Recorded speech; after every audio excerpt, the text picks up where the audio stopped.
Porque si usted se va a comprar un arma en un calibre bajo para defenderse, no estás cumpliendo con el propósito. Sí, lógico. Entonces, en el calibre yo creo que va acompañado de necesariamente el propósito que le vas a dar a la compra del arma.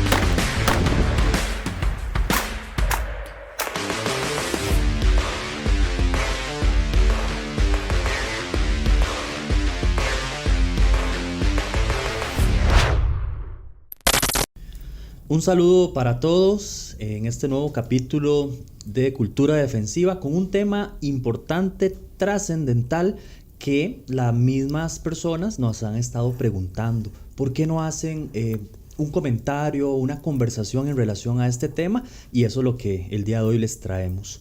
¿Cómo o qué criterios a considerar a la hora de escoger un arma de fuego por primera vez? Saludos, caballeros, ¿cómo están?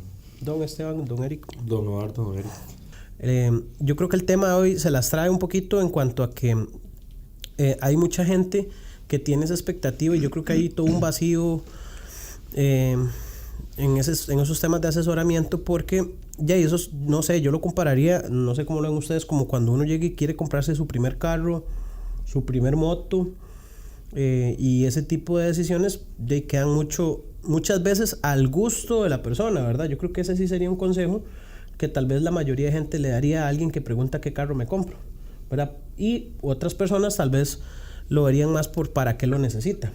Entonces, en el tema de las armas sí es un poquito más delicado, ¿verdad? Porque influye directamente el tipo de arma que compre, no solamente con los gustos, sino que con un montón de cosas que tienen que ver en el antes de precisamente la compra.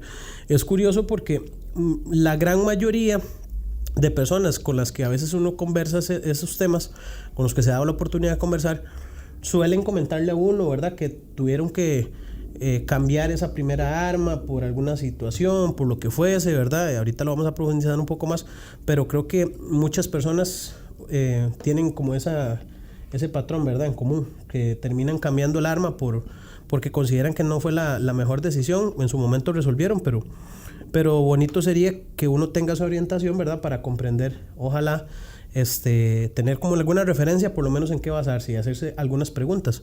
Obviamente no venimos aquí a resolverle, como dicen, ese cuestionamiento universal a todo mundo, pero sí por lo menos dejarle ahí una guía de preguntas que se puede hacer y que las vaya respondiendo para ver por dónde se decide. Sí, tal vez el tema es que con el tema de las armas de fuego, a diferencia, por ejemplo, de comprar un carro, una moto, de todos tenemos algún familiar que tal vez nos pueda orientar, ¿verdad? Algún amigo compró moto, algún familiar, algún conocido.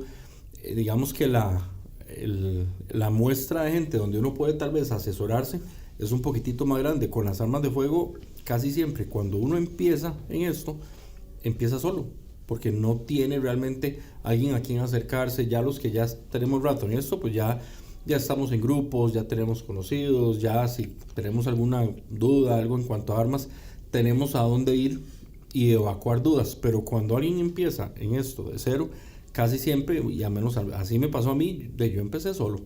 Y cuando me compré la primera arma, poco a poco me fui dando cuenta que cometí varios errores, y errores que tal vez si alguien me hubiera asesorado inicialmente, o si alguien hubiera tocado estos temas, o este episodio hubiera existido, tal vez me pude haber ahorrado plata y tiempo, porque es difícil asesorarse en un tema como este, que no es algo que todo el mundo maneja, ¿verdad? Uno no puede ir donde cualquier persona, mira, ¿qué arma me recomendás? Como si tal vez uno puede ir y preguntar, ¿qué carro te salió bien? ¿Qué moto? Es un nicho como un poco más limitado.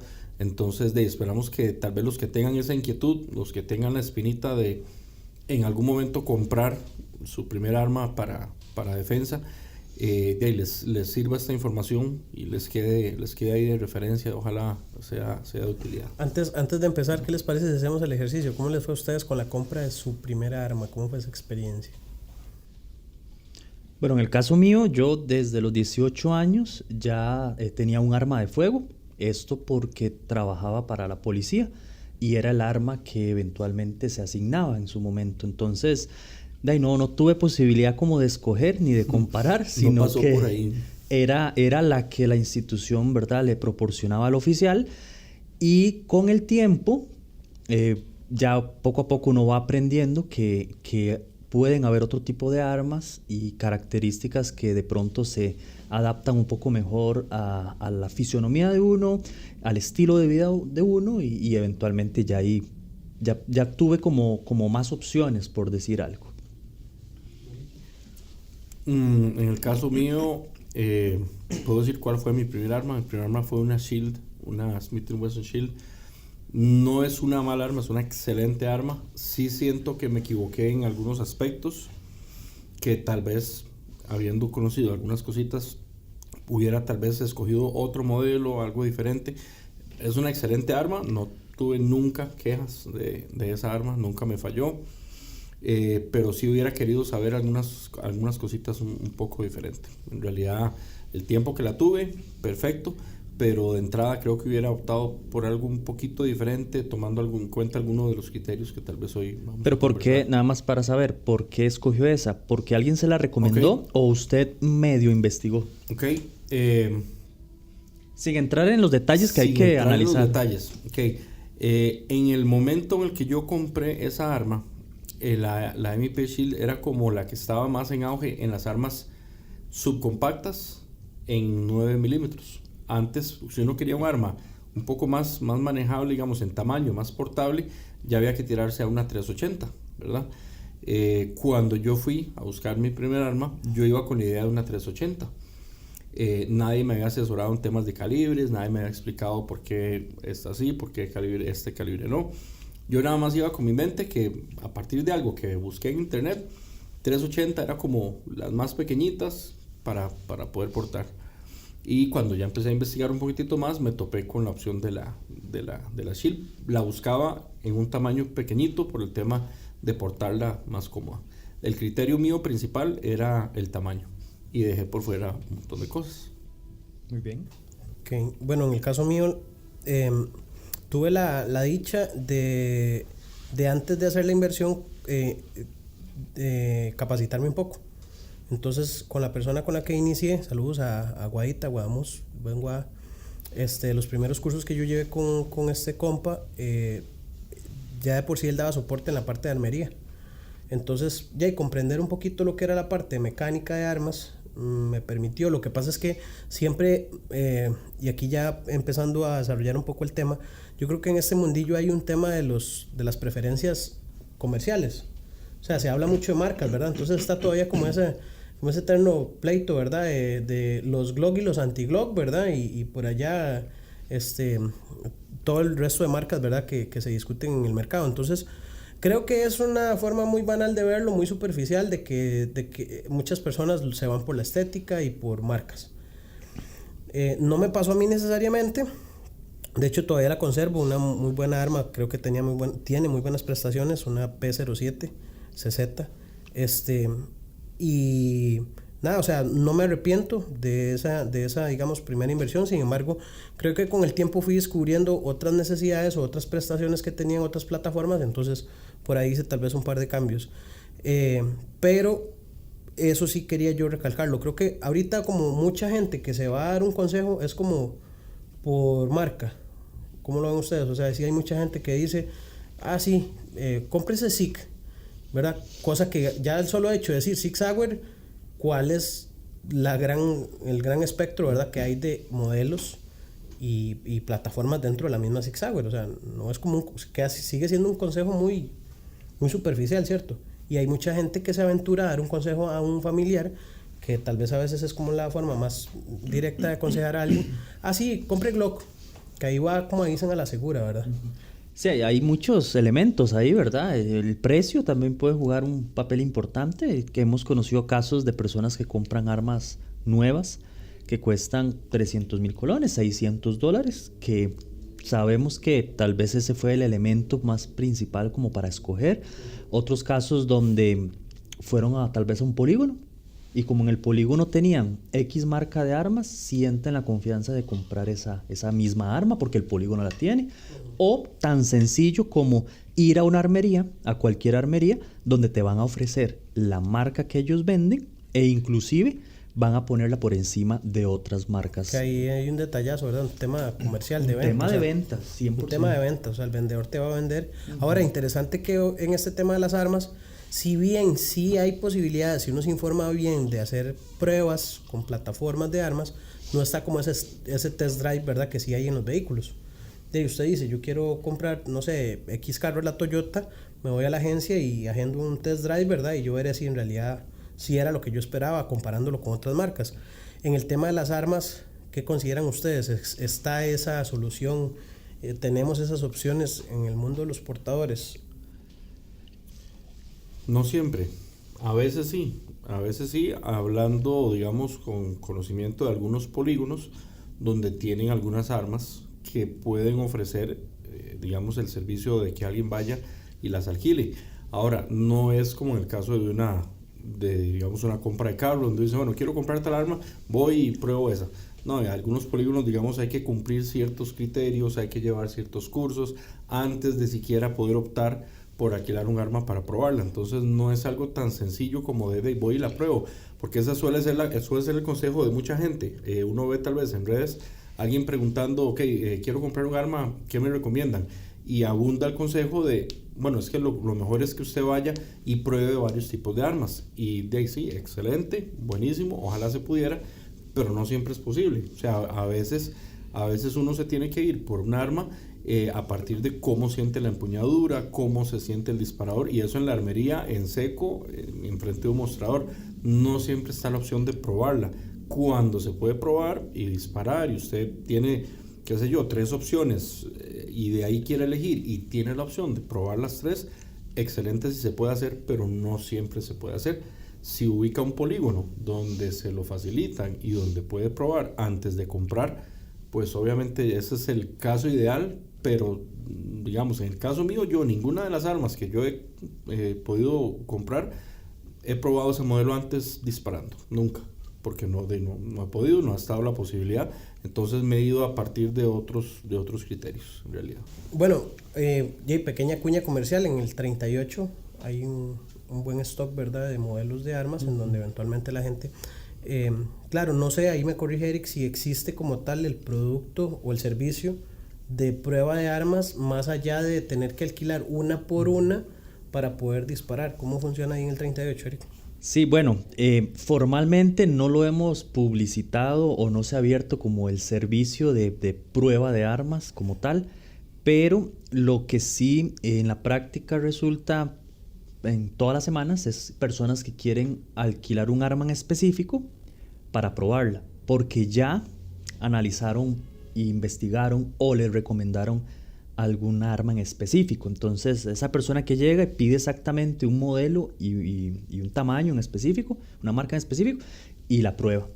Y no sé, ¿verdad?, cómo será la experiencia, porque si solo dispara esa no tiene tal vez un punto de comparación, pero ya creo que pesa mucho la recomendación de personas, amigos, que ya hicieron el análisis por él, ¿verdad? Supuestamente, no sabemos si está bien o no, pero eso sí pesa mucho. Y no, también hay otros lugares. Sé que en CDC, que es armería y polígono, ahí prueban el arma de una vez y allá inclusive hasta les venden el arma. De hecho, yo creo que Lennox tiene como un centro de tiro. Lennox tiene un pequeño ahí, mini polígono que también sirve para... Sí, es más que para entrenamientos, como para hacer disparos. Exactamente. Habría que ver también en los polígonos o en las armerías de qué es lo que quieren vender, ¿verdad? Si tienen una gama amplia de opciones como para poner a la persona a pensar un poco, pero si yo soy polígono, soy armería y solo tengo una marca y ofrezco el servicio, pero quiero vender esa marca. Que es válido, no está mal, pero obviamente sí va a haber un sesgo.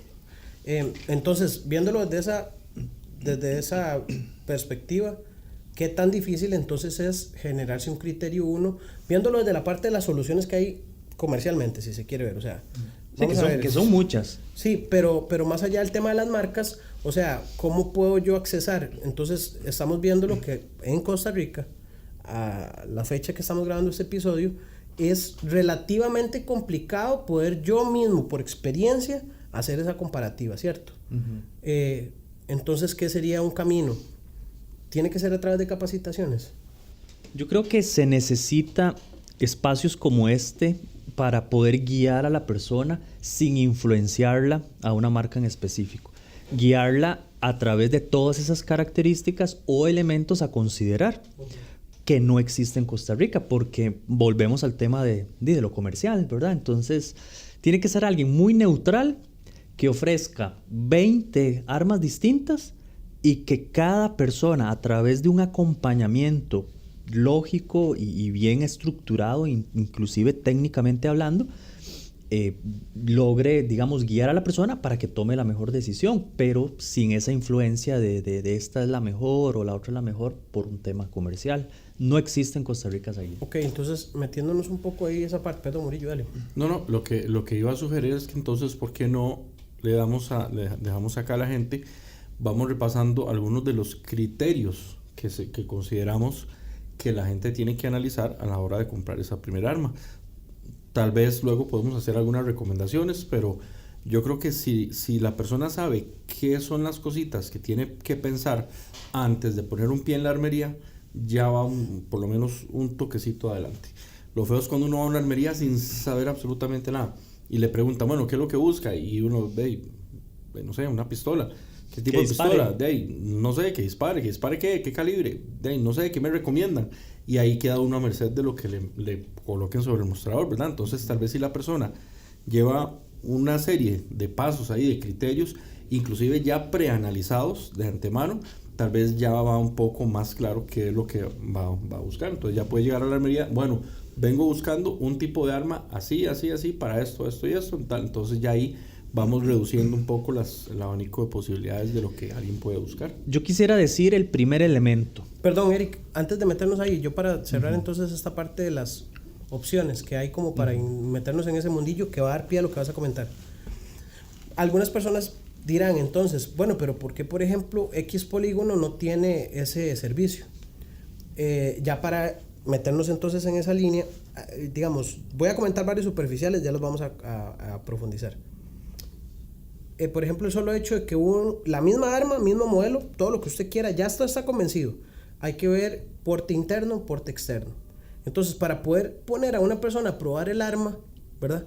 Habría que tener las fundas interna, externa, derecha, izquierda, para que esa persona tenga un criterio siquiera semejante a la realidad de cómo va a ser su día a día, ¿cierto?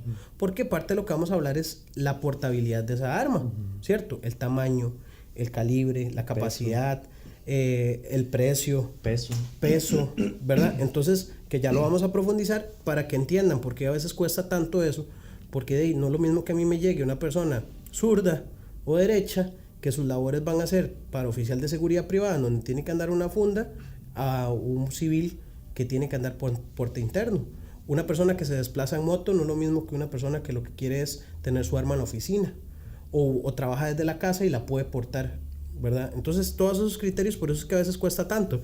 Ya esperando que en algún momento, no como en Estados Unidos, que sí tienen toda esa cultura, ¿verdad? Y tienen toda una gama amplia de soluciones en donde ahí sí te dicen, vea, está esta arma, si quiere pruebe estas fundas, que son las que vendemos aquí, y casi que puede comprar todo el kit completo, la solución, ¿verdad? Es un poco complejo llegar a ese punto aquí, pero bueno, vamos a orientarlos un poco. Eduardo, qué interesante eso que dice usted de oficiales de seguridad, que puede ser tema para en algún momento comentarlo, y es el uso de las armas o la escogencia de armas en la policía, en las fuerzas policiales y las empresas de seguridad, que el oficial no puede escoger. Es la que le den en el momento. Y tomando en cuenta el riesgo que hay, la labor que realizan, tal vez no sea la más adecuada, tal vez sí, pero es impuesto el arma, aunque no le parezca, aunque no se adapte por los factores que vamos a comentar, pero así es. Y ojo que hay personas que sí lo llevan un poquito más allá, ¿verdad? Porque me ha topado tal vez un par de casos que dicen, es que yo sí me gustaría comprar el arma y la misma que yo porto en mi trabajo para poder entrenar de la manera más similar. Y aún así... Y tiene su lógica. Claro, y aún así, ya uno entonces entra a decirle, bueno, usted es oficial de seguridad, usted porta tal modelo, pero usted tiene una ventaja, la porta en una funda externa. Y a veces la funda, ¿verdad? Más bien es más bien más estorbo que en realidad una herramienta de portación. Pero es obligatorio tenerlo Claro. externo. Y entonces hay que hacerle ver a esa persona de que el entrenamiento que va a llevar con la misma arma, a pesar de que sea el mismo modelo, estando de civil, cambia. Porque la portación es distinta. Va a tener que ser funda interna y otro montón de cosas. Entonces, bueno, vean cómo se va abriendo el abanico solo con el hecho, ¿verdad?, de hablar de la labor profesional de la persona. O sea, su profesión influye mucho. Ok, primer elemento que quisiera que fuera el primero porque he a lo largo de años visto este tipo de errores. El primer elemento a considerar es que no consideremos el precio, que no sea un factor determinante para escoger. Y lo digo porque, insisto, hay mucha gama de opciones en armas, en pistolas y 9 milímetros, que creo que es donde nos vamos a enfocar el día de hoy. Y hemos escuchado personas que escogieron el arma porque era la más barata. Y con el paso de los años, del uso, se dan cuenta ellos mismos que no fue la misma opción, o no fue la mejor opción, perdón. Y esto porque, como en todo en la vida, cosas que tal vez salen un poquito más cómodas, tal vez no son de la calidad, digamos, más óptima, o tienen fallas, no sé, estructurales, o no encontramos piezas de repuesto, la reparación es un poco más complicada, el material de fabricación. Entonces sí que quede tal vez, ojalá claro, que pensar en una diferencia de $200, inclusive $300, no debe ser un elemento a considerar cuando, si nos vamos ya un poquito más filosóficamente, cuando esa herramienta podría ser la que haga que dependa su vida o una reacción en el momento o no. Entonces, ojalá esto sí cale un poquito y que prefiero que ahorren un poquito más y que busquen un arma, ojalá la que consideren de mejor calidad o la que esté mejor posicionada, la que tenga mejores estudios técnicos o inclusive la que eventualmente tiene sus mejores componentes y demás. Que para entonces ahí atravesar la alternativa de Eriguez, básicamente te vas a durar un poquito más en comprarla, pero aguántese un toque, ahorre un toque para comprar algo tal vez medianamente digamos accesible. Que ahorre 6 meses más para comprarse un arma de mejor calidad.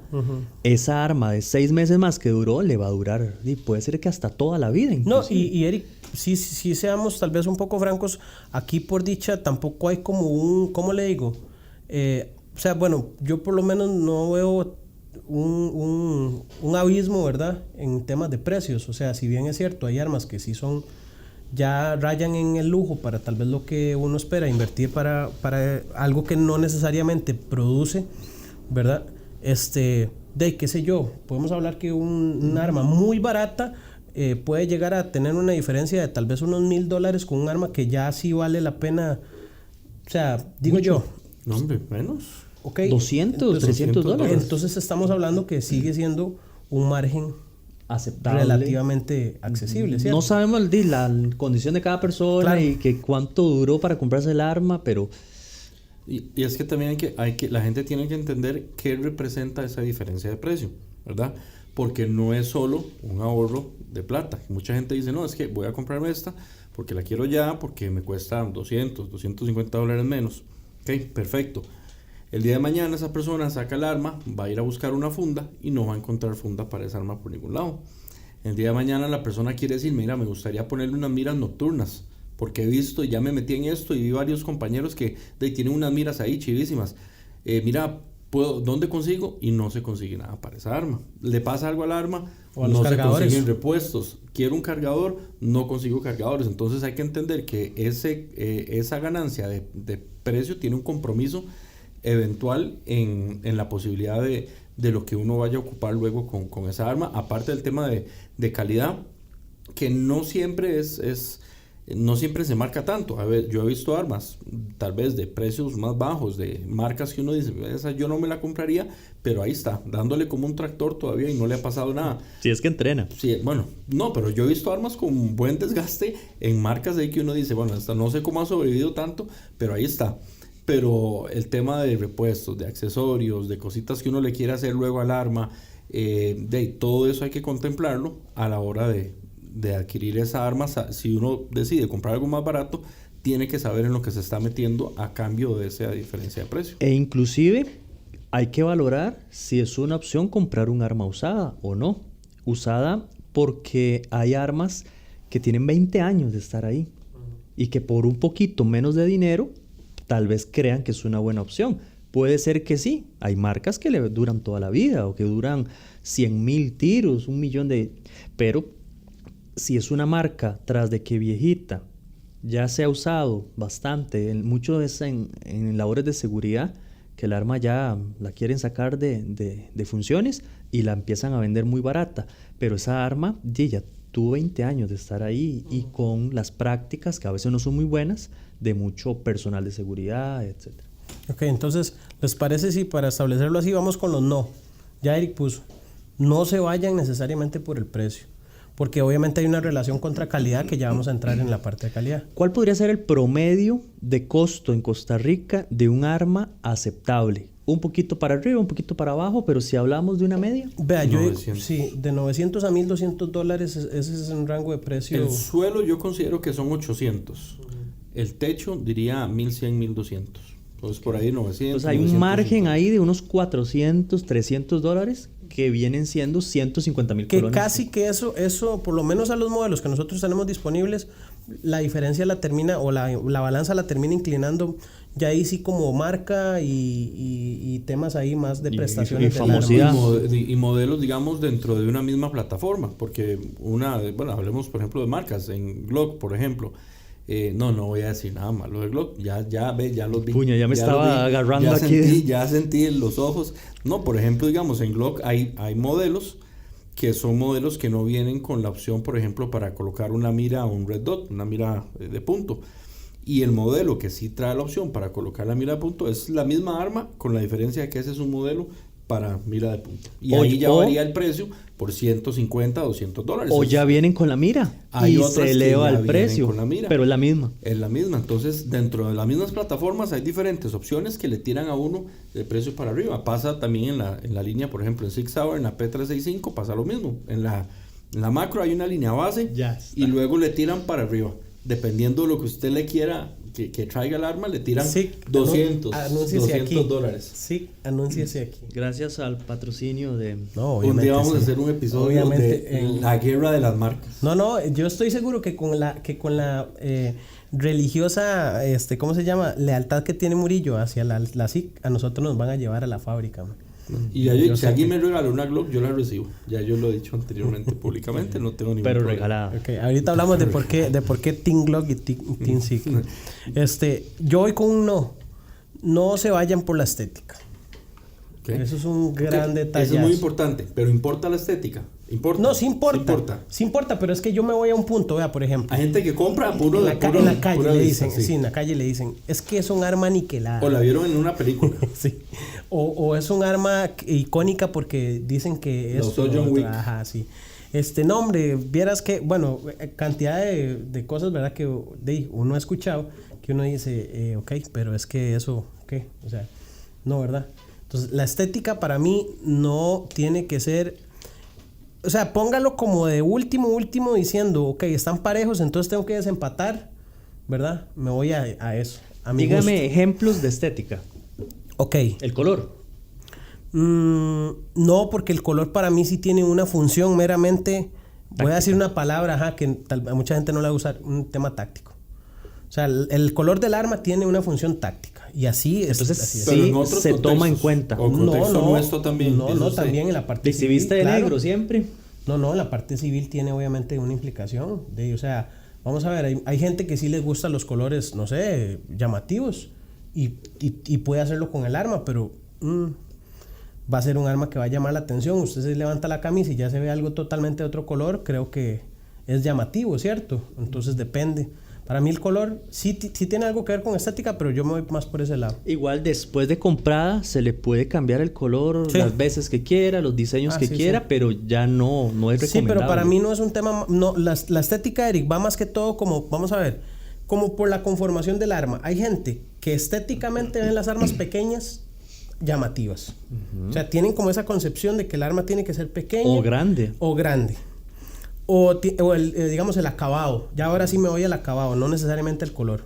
Eso de colores cromados y colores llamativos o ese bañados tipo. en oro. Por ejemplo, digamos, hay gente que le gusta, no sé, la 19X, la Glock, por el acabado que tiene, ¿verdad? El color, pero se van por eso, no por la prestación del arma. Cosa que el color se lo pusieron como un atractivo meramente... Y que funciona. Sí, o sea, y sí vende. Hay que, Y vende sí. más y porque más cara. Claro, pero a lo que me voy yo es que ya ese es como el último punto. Ok, está parejo con esto y esto y esto, y en precio no me pesa, entonces me voy por ese detalle. ¿Martillo expuesto es estético? ¿O cumple una función? Para mucha gente sí, pero de nuevo, si usted ya pesó lo que es que usted entrene con un arma que necesariamente puede ser un elemento mecánico que según su ropa sí le pase factura, creo que es algo a tomar en cuenta más allá de lo estético, ¿verdad? Otra cosa es las armas de acción sencilla, acción doble, y ahí sí estamos hablando de mecánica. Entonces, si usted nunca entrena con eso y para variar es de lo que más le genera a usted error por el gatillazo que le meten, ¿verdad? Por las libras peso que tiene el disparador, entonces no es estético. O sea, tomaste una decisión mal, ¿verdad? Para mí, como le digo, ese punto del martillo no es estético. Hay gente que tiene su lógica hay gente funcional. que sí lo toma como, es que a mí no me gustan. Por ejemplo, los revólver. A mí me parecen muy, muy lindos los revólver necesariamente que no tienen el martillo externo. Me gustan, ¿verdad? Estéticamente. Pero no quiere decir que yo me voy a ir a comprar un revólver por ese motivo. Porque no tiene el martillo. A cambiarlo contra una pistola que tal vez tiene otras prestaciones que a mí me funcionan más. Entonces, no me voy tanto yo por eso. Era como por los acabados del arma. No se vaya por los acabados del arma. Que qué linda, que esto, que lo otro. El tamaño no debería ser algo estético, ¿cierto? Debería ser algo funcional. Y hay gente que prefiere armas, de nuevo, pequeñas por cómo se ve. ¿Sacamos de una vez al revólver de una opción válida de compra? Porque hay gente que Yo creo que eso, sí le gusta el revólver. Creo que eso lo vamos a definir en portan otro de los revólver. criterios. En uno de los criterios que hay que considerar, creo que podemos hablar Dentro de ese tema. los del sí, habría que revisar algún sí. Pero ¿Por usted qué? personalmente portaría revólver o recomendaría portar revólver en algún contexto de la vida de una persona. Es que sabes dónde se cae mucho del argumento que tal vez, no sé si ustedes coinciden conmigo, en la calle había antes como un criterio que era que los revólveres eran más confiables mecánicamente, ¿verdad? Por el tema de, por ejemplo, el encasquillamiento. Pero yo calculo que ya está demostrado que la tecnología de las armas actualmente mitigó eso. Entonces, creo que se cayó ese argumento, ¿cierto? Y cuando hablemos de la capacidad de munición, que yo sé que Murillo va a tocar ese tema, ya ahí es donde... Entonces, mejor en vez de decirles sí o no, que cada quien tome sus criterios. Okay. Bueno, Eric decía, no se vaya por el precio. Yo le digo, no se vaya por la estética. Okay. Un no, Murillo. Un no. No tengo un no. Yo tenía otras cosas en mente. Se me trajo abajo todo lo que venía pensando hace rato. Ya se me cayó todo. Ok, entonces vámonos con los sí o se va a pensar un no. Es que no sabía que lo íbamos a alinear como no. No, yo ahorita fue para marcar tal vez la línea que lleva Eric de los no. Exacto, pues yo desapaso. Sí, no. Gracias, Eric, un no el precio, un no la estética, no sé, ¿usted qué diría? Un no, recomendación de amigos. Un no, a partir de lo que vieron en cultura defensiva. En materia, por ejemplo, de películas, de otros lados que vengan con conceptos que no están fundamentados en un asesoramiento. Entonces no real. Se vaya por modas, que ahí abarca un espectro. No se vaya por modas. ¿Verdad? Porque, qué sé yo, mañana pasa algo aquí en Costa Rica y sale una noticia, esta era el arma que se utilizó para tal cosa, mucha gente se va a esa tendencia. No se vaya por modas, no se vaya por mitos, por ejemplo... todavía a la fecha se escucha mucho el mito del calibre 45 y mucha gente llega a comprar un arma porque viene de mucho tiempo atrás oyendo es que una 45, es que el poder de parada, es entonces que el calibre es un criterio. 45, ese va a ser uno de los criterios. Ese es un sí. Pero es el tema en general es que voy a eso, a que no compre a partir de lo que escuchó. Nociones, mitos, modas, películas, no se vaya por ahí, váyase por si es necesario un asesoramiento real con criterios fundamentados. Conozco una persona, con mucho respeto lo digo, que vio en las películas de James Bond el arma que usa James Bond y la compró. La Walter. La Walter, porque era James Bond y como James Bond la usa, entonces es un arma famosa. El carro no se lo voy a comprar, pero por lo menos se dejó llevar por eso. Entonces ya es un tema tal vez ahí ya muy sentimental que yo creo que no debería influir tanto. Okay, no se vaya por modas. Ahora sí, ahora vámonos sí. a algunos sí. Lo que yo tenía en mente, Si me dejan hablar, antes de que me dijeran que tenía que hacer un no, lo que yo tenía en mente, mi primer criterio iba a ser: analice cuál es el propósito de esa arma antes de considerar cuál arma. Me explico. ¿Cuál sería la línea de propósito? ¿Cuál es el propósito de las armas? Hay gente que dice, es que yo solo quiero un arma para tenerla en la casa. Entonces ahí ya uno puede entrar en un cierto tipo de recomendaciones. No la va a aportar nunca, no me interesa aportarla nunca en la vida. ¿Ok? Entonces ahí podemos hablar de que puede resultar mejor un arma más grande, porque va a tener más capacidad. Un rifle. O hay gente que dice, es que yo solo quiero una escopeta para defensa de la casa, y eso es lo primero que dicen. Y ya hablamos de eso. Y ya eso es otro tema, ¿verdad? Pero hay que pensar cuál es digamos, el propósito que uno le quiere dar a esa arma. Si alguien me dice, no, es que yo la voy a portar y la voy a andar encima todo el día, no es lo mismo andar encima todo el día una Beretta 92 que andar una Glock 43X, una Sig Sauer P365 XL, algo más pequeñito, una MP Shield. Entonces el propósito de lo que yo quiero para esa arma va a tener mucho peso del tipo de arma que yo escojo. Entonces uno de los errores más comunes es no analizar eso y nada más ir a la armería y decir, ¿y esta cuántos tiros le caben? A esa le caben 17, qué linda, esa es la que yo quiero. Y luego se la ponen y a los 2 meses de andarla dicen, jue pucha, qué arma más incómoda, ya no la quiero andar, no encuentro cómo andarla, no digamos cómoda, pero no encuentro cómo hacer para que no me incomode el arma todo el día. Y ya comienzan a andarla a la guantera. Y ya o ya se buscan un canguro, o ya empiezan a ponerle la guantera, o ya empiezan a buscar en el carro cositas para quitarse el arma y ponerla porque me incomoda a la hora de manejar.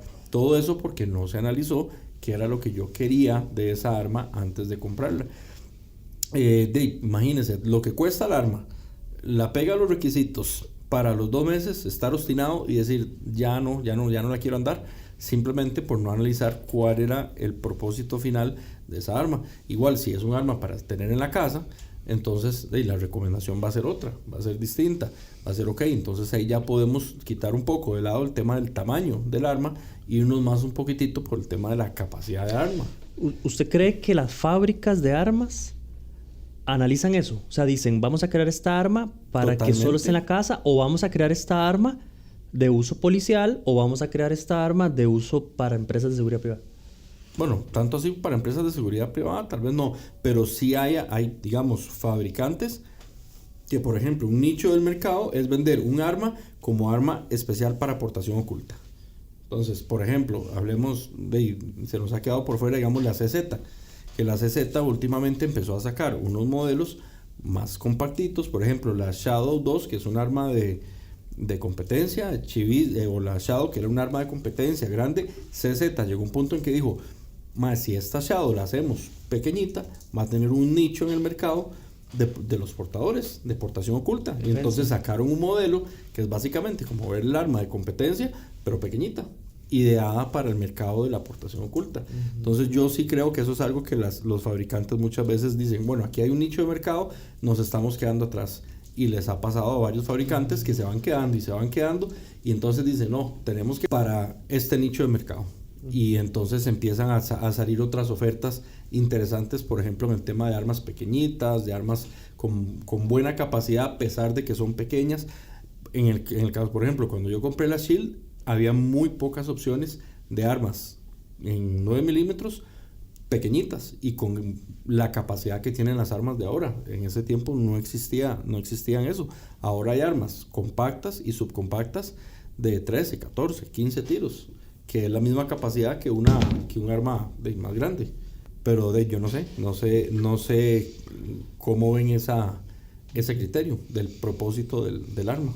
Sí, definitivamente. Yo lo acompañaría con un analice cuál es su forma de vida, a qué se dedica, dónde pasa la mayoría de su tiempo, Sí, su trabajo, su quiénes lo rutina, rodean. tiene carro, Sí. no tiene carro. Claro.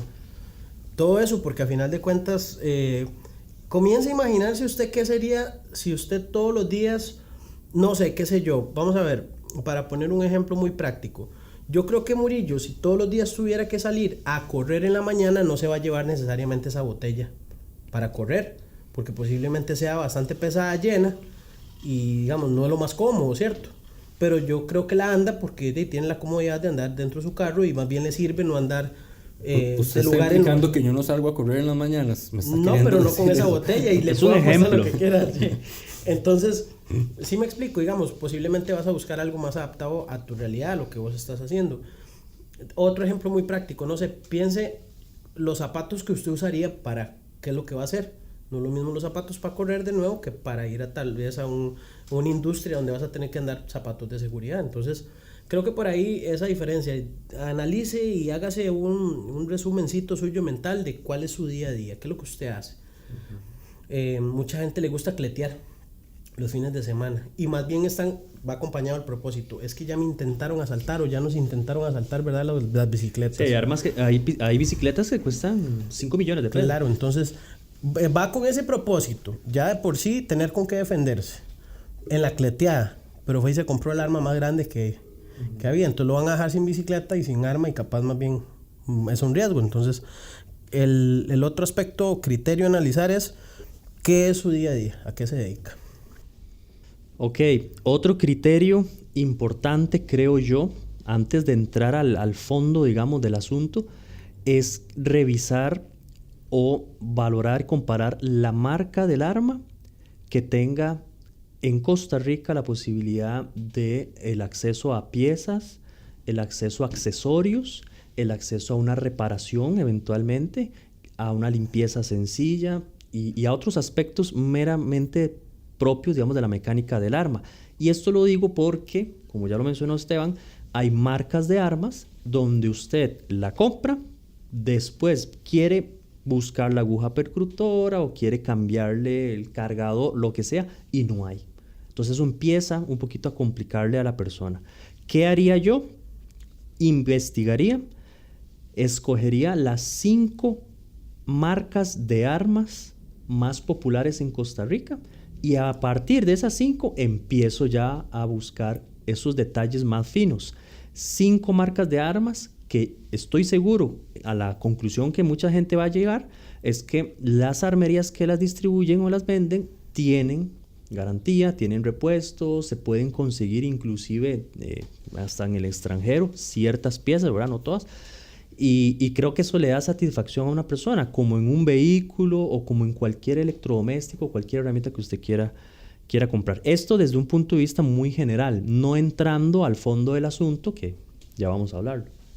Ok, Eric, ¿qué te parece si tiramos el dato curioso? ¿Lo tenés por ahí? Ok. Bueno, para hoy el dato curioso, y esto creo que es a veces hasta secreto porque no se habla públicamente, y es la cantidad de armas aproximadamente que hay registradas en nuestro país. Para que vayan echándole un cálculo, si somos 5 millones y un poquito más de habitantes. Eric, antes del detalle, ¿cuánto cree cada uno de ustedes? Ya nos va a decir Eric, pero ¿qué creen ustedes? Por ser un país, se supone, sin ejército y demás, antes de escuchar el dato, ¿cuánto creería cada uno de ellos? Ojalá nos comenten ahí y vamos a ver si lo pegan. Sí, vieras qué interesante. Cuando uno hace la pregunta en capacitaciones, uno les dice, 5 millones de personas, ¿cuántas armas creen que hay? Y todo. Y la respuesta es increíble. ¿Por qué? Porque se influencia mucho por lo que está pasando en las calles. Uh-huh. Y vale la pena mencionarlo y recordar que el 99% de los homicidios que se cometen son con armas ilegales, armas no registradas. Entonces, este dato que voy a dar, digamos, es distinto al dato tal vez hasta real, ¿verdad? Por toda esa cifra negra que existe de armas no registradas o armas ilegales. Alrededor, Esteban, de 294,000 armas debidamente registradas. Estas 294,000 incluyen las armas del Estado, dígase fuerzas policiales, instituciones públicas, policías municipales, fuerza pública, OIJ, que agua, nunca aire. vamos a saber cuántas son, porque Eso es secreto de Estado, exactamente.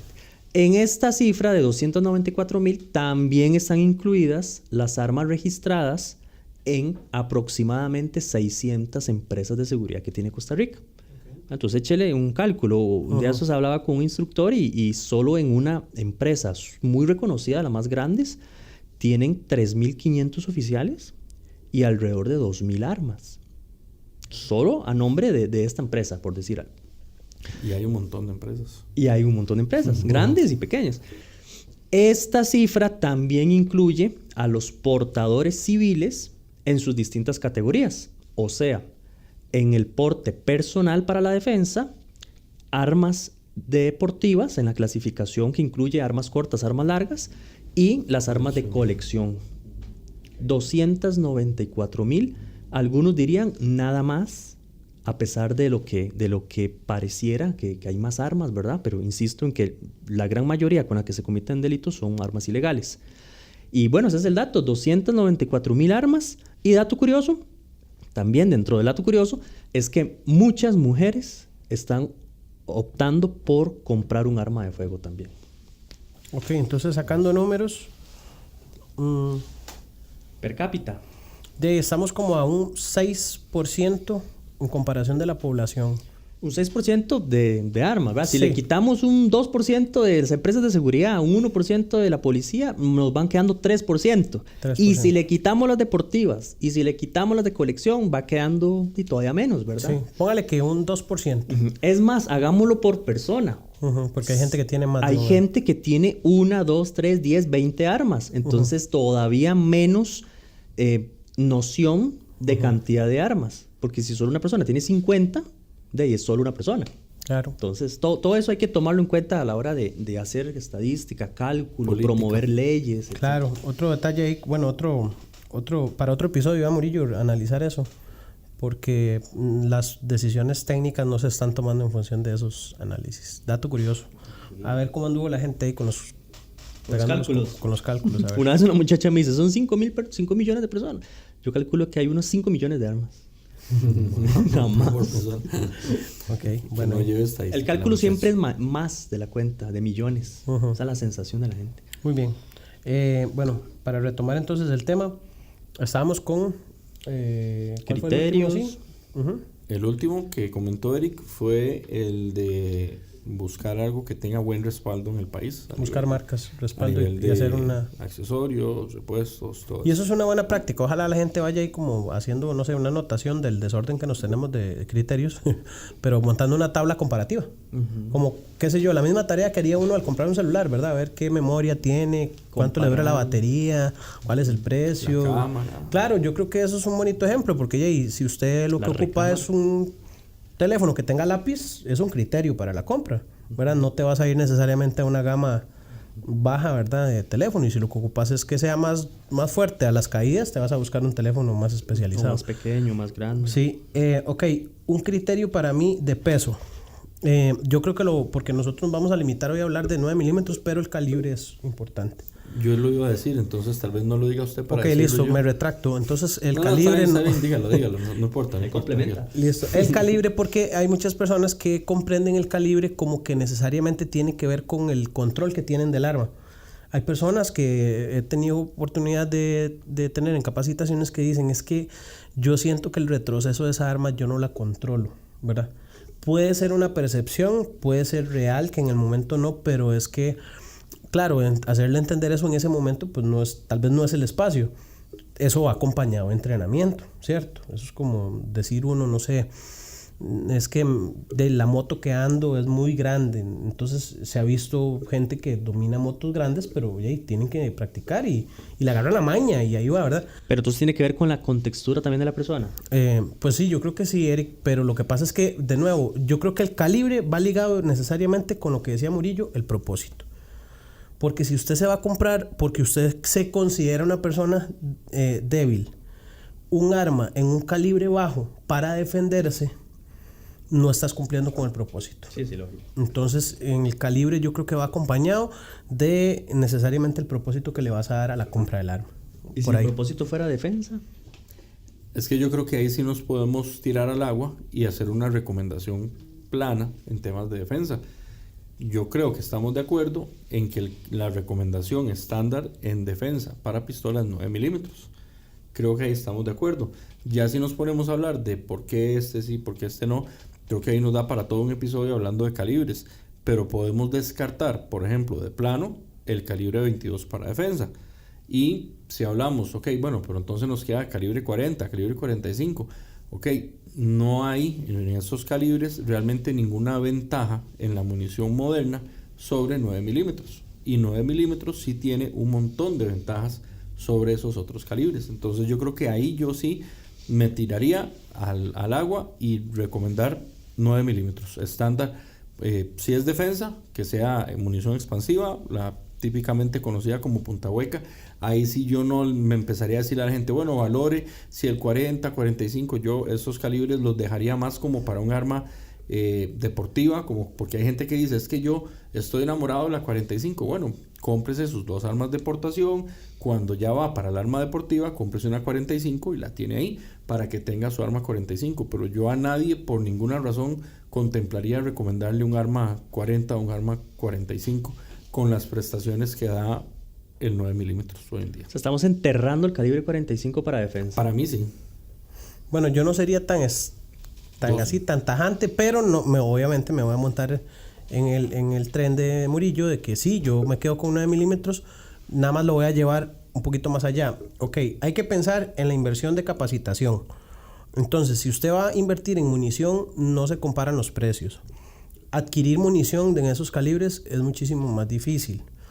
Ya usted se limita y cierra totalmente a un cono de opciones en cuanto a modelos de armas.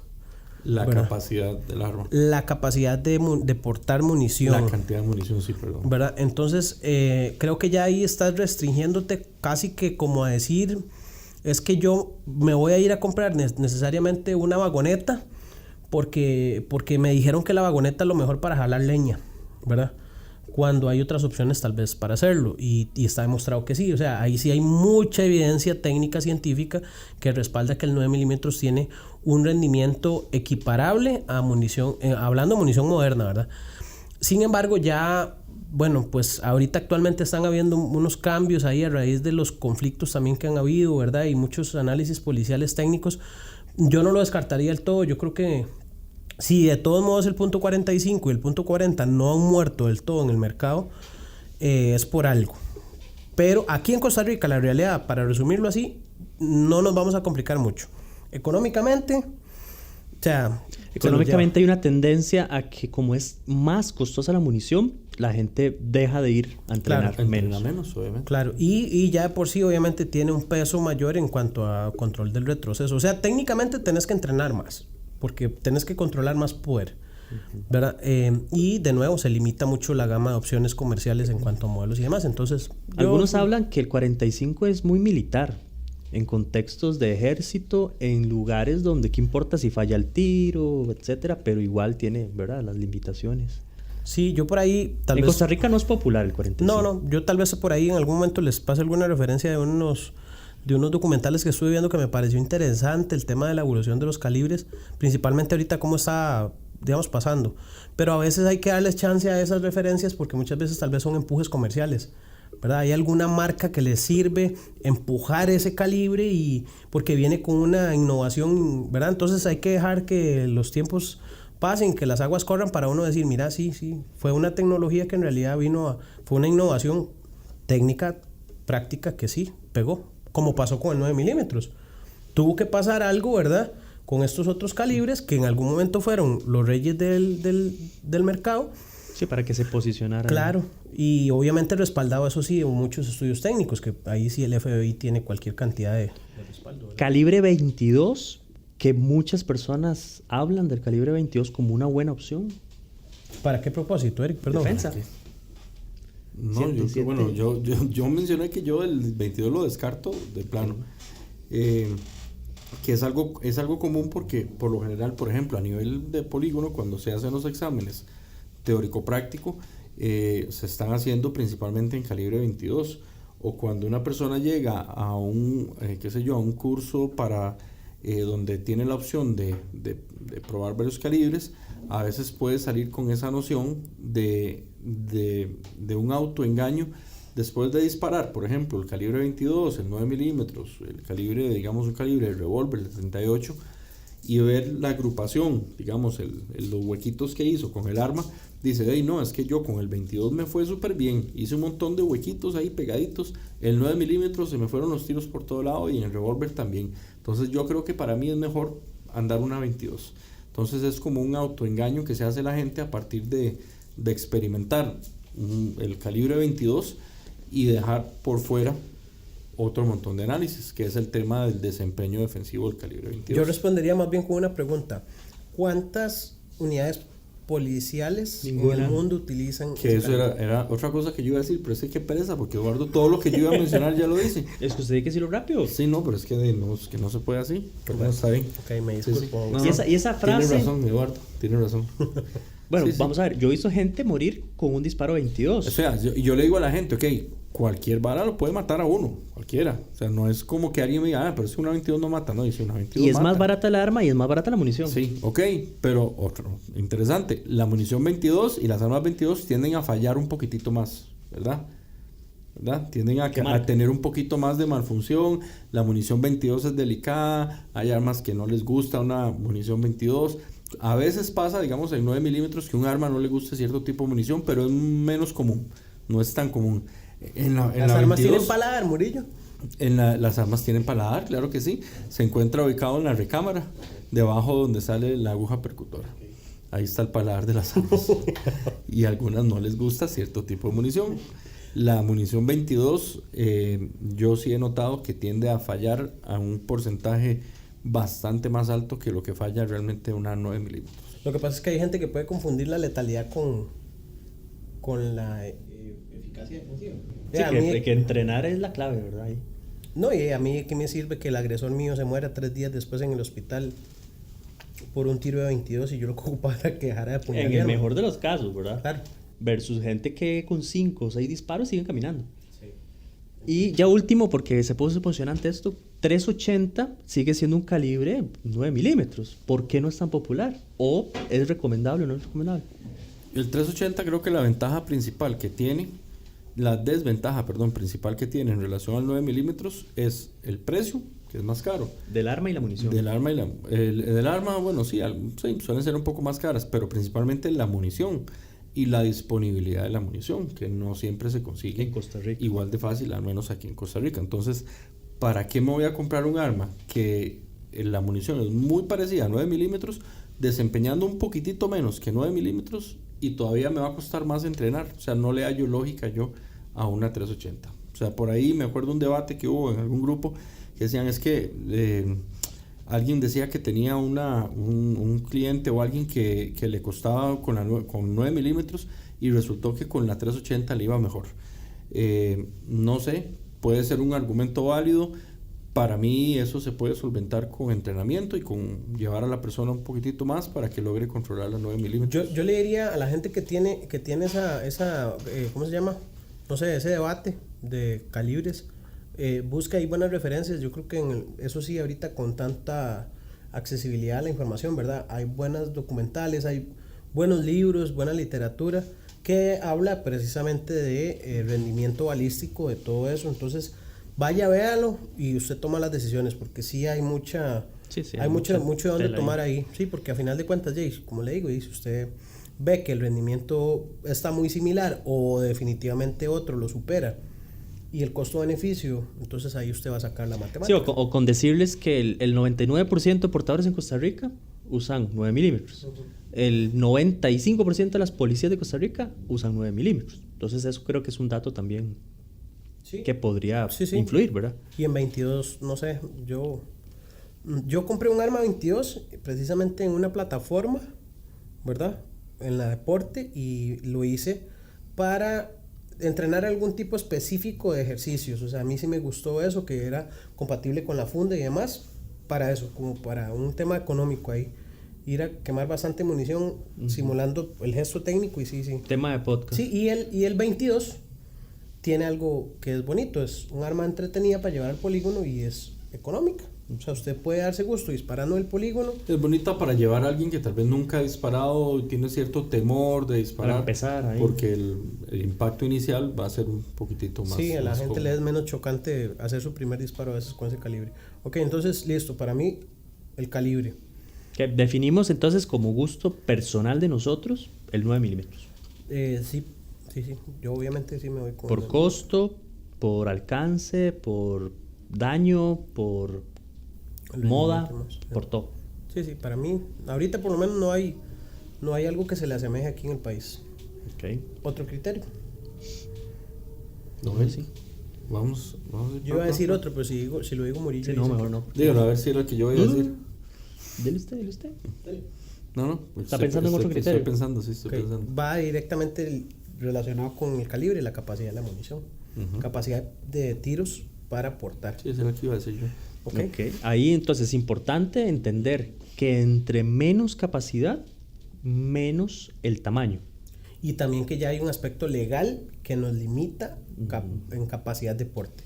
Correcto. Recordar 17 tiros máximo en el cargador.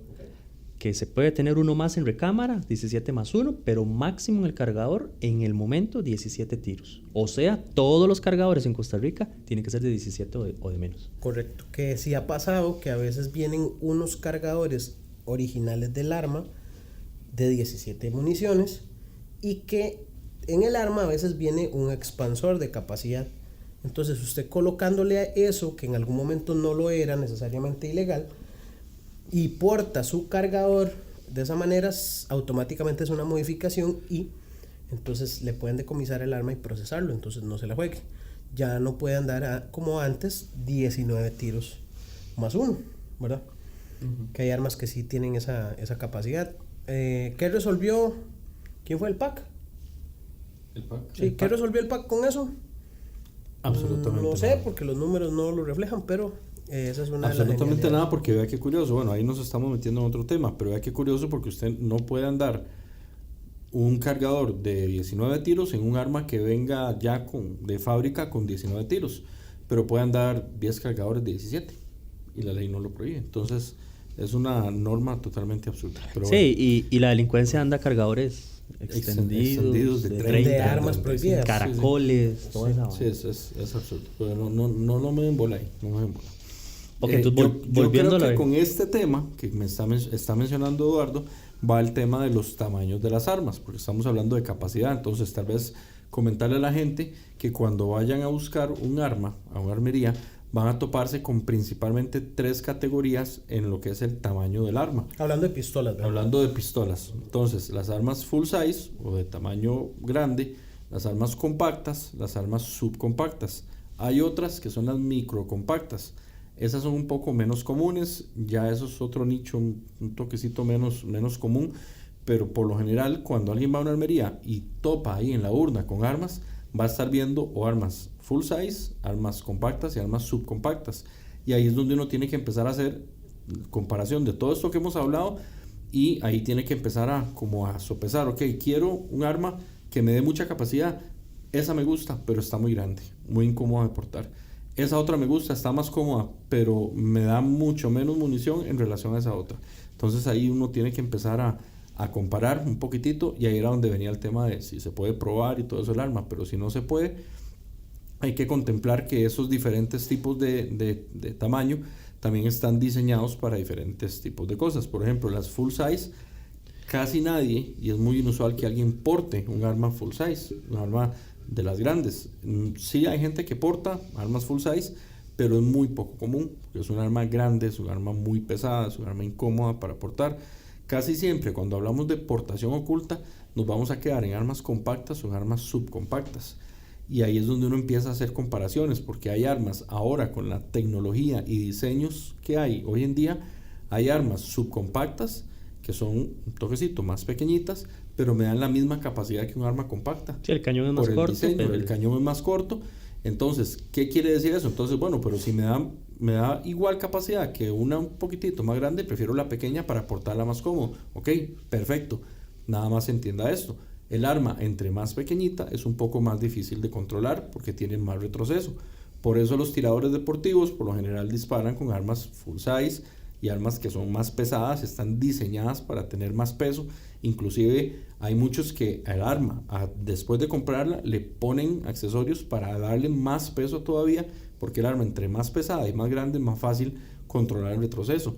Entonces ahí es donde uno tiene que empezar a hacer, ok, más pequeñita, más difícil de controlar, pero tiene mejor capacidad. Entonces tal vez el retroceso lo mitigo con entrenar, conocer el arma para poder agrupar, disparar bien con esa arma que es un toquecito más pequeñita. Entonces ahí va el tema de capacidad de las armas. ¿Qué consideran ustedes que es una capacidad razonable o recomendable para un arma de portación? Cantidad de tiros. Sí, bueno, hay tema complicado. Ahí cada quien tiene que analizar qué está dispuesto, digamos, a sacrificar, por decir una palabra. Si un poquito de incomodidad, y digo incomodidad porque a lo largo de los años eso es lo que se ha manifestado al parecer, un poquito de incomodidad con tal de tener los 17 tiros en el cargador ya listo, o sacrificar unos cuantos tiros versus tener un poquito más de comodidad. Y lo que la gente, cuando uno les pregunta, lo que manifiestan son dos cosas. Una, que de ahí hay casos donde usted porta 10 años y nunca ha tenido que usar el arma. Entonces pareciera que la estadística pesa un poquito en tanto las probabilidades de un evento, pero no nos vayamos solo por eso, porque un evento puede pasar mañana. Y si no, para eso mejor ni portamos. Exacto, si nos vamos por la estadística. Y otro elemento ahí que también la gente manifiesta es que tengo la posibilidad de portar más cargadores. Entonces, ¿cuál ha sido la tendencia? Busco la comodidad, entre comillas, pero tengo la opción de portar o de tener más municiones en otro cargador ahí, en una fundita cargador. Hay gente, Eric, creo que lo has escuchado en alguna oportunidad, que por ejemplo, si el cargador tiene capacidad de 17 tiros, no lo anda lleno. Sí, claro. Porque dicen que los resortes se dañan. Mitos que he escuchado. Sí, eso es normal escucharlo. Hay gente que intercala el tipo de munición entre full metal y expansiva.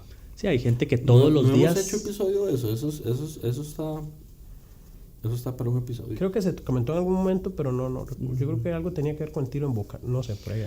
Hay gente que todos los días saca las municiones y las vuelve a meter, las cambian de cargador. Entonces, como tienen dos, entonces sacan uno y las meten en las otras. Hay muchos criterios ahí. Yo creo que eso ya lo superamos, ¿verdad? De alguna forma. Sí, pero sí sería bueno profundizarlo ahí. Puede ser un episodio ahí de mitos de las armas. Wow. Ok, listo. Yo creo que yo me quedaría con un número. Yo creo que menos de 12 municiones en calibre 9 milímetros. ¿Y con otro cargador aparte?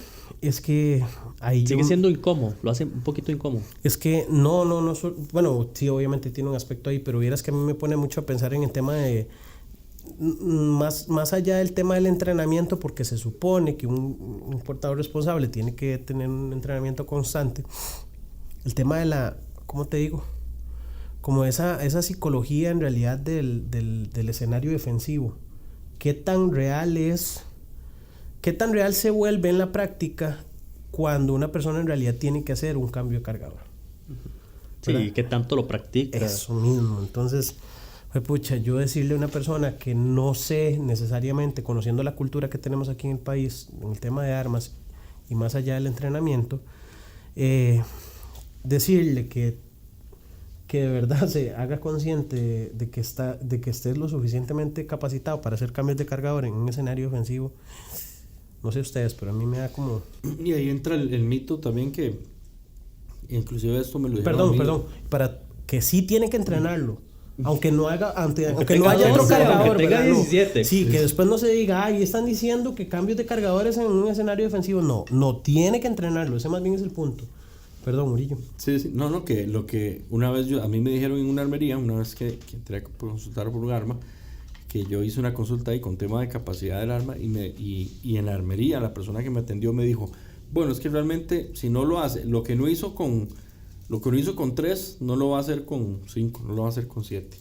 que es uno de los mitos, ¿verdad? Lo que no logró hacer con los primeros 3 tiros, ya no lo va a hacer con más. Como que el resto como que ¿para qué quiere más? Si no lo hizo con 3, ¿para qué quiere más?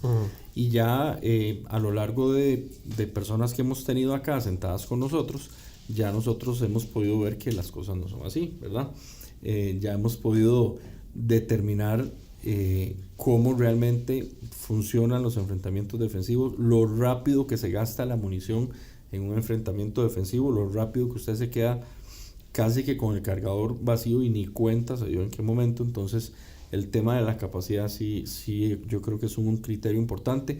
Yo me quedo con el mismo número de 12 en adelante, 12 para arriba, y si pudiera un cargador adicional de 15 para arriba, por decir algo. Ya con eso yo creo que sí, ya estamos por lo menos listos entrenando el tema del cambio de cargador y todo, pero yo creo que es un buen numerito. Voy a dejar una pregunta al aire. ¿Cuántos cargadores se lleva usted cuando tiene que ir, por ejemplo, de paseo, obviamente dentro del país?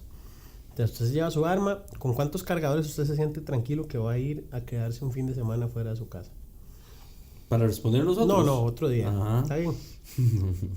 Y la costumbre es 1 o 2. Listo, vamos a ver. Ahí se la Aquí estamos descartando con ese criterio. Entonces las microcompactas, chao, ¿verdad? Calibres superiores a 9 milímetros, hasta ahí llegaron también. Sí, porque ya de por sí, esas chill que vos comentaste, en ese tiempo venía a 8 tiros. En ese tiempo venían a 7 y 8. Okay. Que fue la razón principal por la que yo terminé cambiando. Que ya ahora hubo mejoras, ¿verdad? En la opción comercial de armas, ¿cómo se llama? Subcompactas, que siguen siendo subcompactas, pero ya vienen con mayor capacidad. Sí, ahorita digamos, por ejemplo, la Shield Plus, que es uno de los modelos más nuevos de esa misma línea, la Shield Plus viene con, si no me equivoco, es 13 más 1. Y creo que se le viene, o no sé si trae, o un cargador adicional de 15. Entonces ya son 13 más 1, un cargador adicional de 15. En ese tiempo, el papá de los tomates, cuando empezó el tema de las subcompactas, era la Shield, pero la limitación era de 7 y 8 en el cargador. Ahora, hay gente, ahí puede pasar algo. ¿Qué pasa con esa gente que tal vez es muy grande, muy robusta, gorditos, para decirles de alguna manera, que lo que quieren es andar un arma pequeña precisamente por la bolsa, por la capacidad, sí, casi que en la bolsa, pero esa arma pequeña, a la hora que se tiene empuñada en las manos, porque esa persona es muy grande, se le vuelve casi que... Sí, no le da, se le o sea, yo he visto gente que literal casi que el dedo sobresale del cañón, ¿verdad? Porque son personas grandes que buscan armas pequeñas por comodidad de portarse, pero entonces ya no es solamente el tamaño en relación del porte, en relación del uso, ¿cierto? Del desenfunde, del gesto del disparo. Sí, la fisiología de la persona. Claro, tómelo en cuenta porque entonces ahí hay un criterio de el arma, el tamaño y el calibre, la capacidad tiene que ver. Sí, el dedo pequeño siempre debe ir apoyado, como regla. No puede ir guindando, como regla para la comodidad, la ergonomía del arma. Y aquí yo quisiera introducir otro criterio que va en relación al mismo, y es el tema de hombres y mujeres. En la calle, tradicionalmente, las mujeres automáticamente se sienten súper atraídas por el arma más pequeña que haya. Que por la relación del tamaño de las manos, muchas veces. Por la fisionomía, porque tal vez muchas veces, y yo sé que esto está mal, muchas veces no la portan en cuerpo, sino que la andan en el bolso, la andan en otros lugares. Entonces prefieren algo como más disimulado todavía. No valoran, es la verdad, no todas valoran la capacidad de tiro, sino que valoran el tamaño. Y yo creo que vale la pena dar una recomendación tal vez específicamente para las mujeres, que al fin y al cabo es la misma. Eric, pero le voy a agregar algo ahí a eso, perdona. La vestimenta que se usa entonces influye directamente en eso, porque estás hablando del tema de hombre y mujer. La vestimenta que típicamente usa la mujer es un poco más pegadita, el arma cuesta más esconderla, ¿verdad? Y hay gente que no está dispuesta a sacrificar, o inclusive, ¿por qué no? Su día a día no le permite sacrificar, cambiar su forma de vestir, ¿verdad? O sea, hay gente que no, que dicen, no sé, o sea, yo visto de esta manera y no lo voy a cambiar menos por un arma. Entonces ahí es donde entra ese detalle, ¿verdad? Hay personas que prefieren andarla en la cartera Tal vez muchos, la gran mayoría no dimensionan ese riesgo, otras lo dimensionan, pero aún así lo hacen.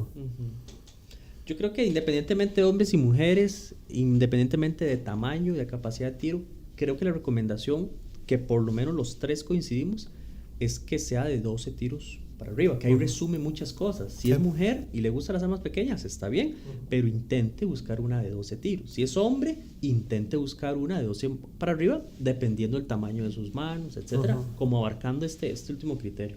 Y en el caso de las mujeres, yo siempre, yo soy honesto de entrada, yo les digo, vea, sepa que a ustedes les va a costar un poquitito más, porque a la mujer le cuesta un poquitito más la aportación, por el tipo de ropa que ellas usan, uno con una buena faja, una faja rígida, que no es una faja que típicamente una mujer va a usar, ellas usan muchas veces en agua, vestido, pantalones tipo como para ejercicios, licras, entonces a ellas, siendo honesto, les va a costar más, entonces va a requerir un poquitito más de estudio, un poquitito más de análisis todavía, que tal vez el que hace uno, porque ya hay que buscar fundas diferentes, el tipo de funda que ellas pueden utilizar no siempre es el mismo tipo de fundas que usamos nosotros, entonces es todo un tema para ellas.